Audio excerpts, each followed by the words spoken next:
Hey guys, in this video I'm going to show you how to plunder in Last Z Survival Shooter. If you find this video helpful, please consider to like this video and subscribe to my channel.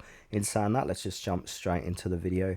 Okay, so first things first, only target enemy state trucks, semis or shelters. Never plunder your own state because that weakens your team. To make it easy, go to the intercity trade screen and hide trucks from your own state so you don't hit them by mistake.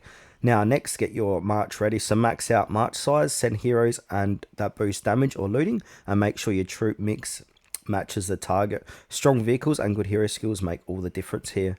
Now timing is key, so plunder during special events or where enemies are offline. This gives you bigger rewards and less chance of being encountered. Use alliance buffs if you got them.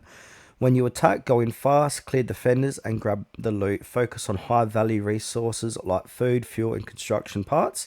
These speed up your growth the most. If you plunder during an event, grab those extra items too, like hero books or upgrade mats. After the raid, secure your loot, so keep valuable items in your inventory or alliance safe, not just in your account balance, because anything in balance can be stolen back from you, so keep that in mind. And after a few mistakes to avoid, so don't attack your own state trucks, don't march unprepared, and don't skip event bonuses. Always coordinate with your alliance so you've got backup if things go wrong.